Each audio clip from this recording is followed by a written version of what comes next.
ಯುವಕನೊಬ್ಬ ಮದುವೆ ಆಮಂತ್ರಣ ಪತ್ರಿಕೆ ಸ್ನೇಹಿತರಿಗೆ ಮತ್ತು ಸಂಬಂಧಿಕರಿಗೆ ನೀಡಲು ಇದೆ ಎಂದು ಮನೆಯಿಂದ ಹೋದವ ಕಾಣೆಯಾಗಿರುವಂತಹ ಘಟನೆ ಮಂಗಳೂರಿನಲ್ಲಿ ನಡೆದಿದೆ.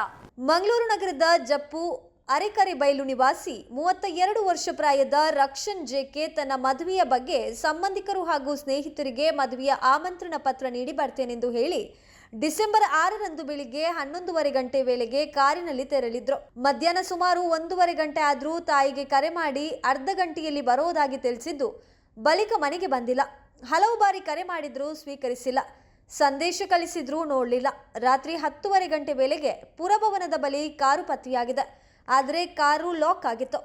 ಸಂಬಂಧಿಕರಲ್ಲಿ ಹಾಗೂ ಸ್ನೇಹಿತರಲ್ಲಿ ವಿಚಾರಿಸಿದ್ರೂ ಎಲ್ಲೂ ಪತ್ತೆಯಾಗಿಲ್ಲ. ಈ ಬಗ್ಗೆ ಹೆತ್ತವರು ಪಾಂಡೇಶ್ವರ ಪೊಲೀಸ್ ಠಾಣೆಯಲ್ಲಿ ನಾಪತ್ತೆ ಪ್ರಕರಣ ದಾಖಲಿಸಿದ್ರು. ಡಿಸೆಂಬರ್ 7ರಂದು ರಕ್ಷನ್ ಅವರಿಗೆ ಮೆಹಂದಿ ಕಾರ್ಯಕ್ರಮ ಕೂಡ ನಡೆಯುವುದರಲ್ಲಿದ್ದು, ಯುವಕ ತನಗೆ ಮದುವೆ ಇಷ್ಟ ಇಲ್ಲ ಎಂದು ಮನೆಯವರ ಬಳಿ ಹೇಳಿದ್ರೂ ಮದುವೆಗೆ ಸಿದ್ಧತೆ ನಡೆಸಲಾಗಿತ್ತು ಎನ್ನಲಾಗಿದೆ.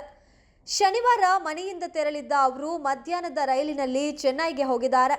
ಸೋಮವಾರ ಮೊಬೈಲ್ ಕರೆ ಸ್ವೀಕರಿಸಿದ್ರು ತಾನು ಚೆನ್ನೈನಲ್ಲಿ ಇರೋದಾಗಿ ಮನೆಯವರಿಗೆ ತಿಳಿಸಿದ್ದಾರೆ. ಕೂಡಲೇ ಪೊಲೀಸರು ಲೊಕೇಶನ್ ಸರ್ಚ್ ಮಾಡಿದಾಗ ಚೆನ್ನೈನಲ್ಲಿ ಇರೋದು ದೃಢಪಟ್ಟಿದೆ. ಇದೀಗ ಯುವಕನನ್ನ ಮರಳಿ ಮಂಗಳೂರಿಗೆ ಕರೆತರುವ ಪ್ರಯತ್ನ ಕೂಡ ನಡೀತಾ ಇದೆ.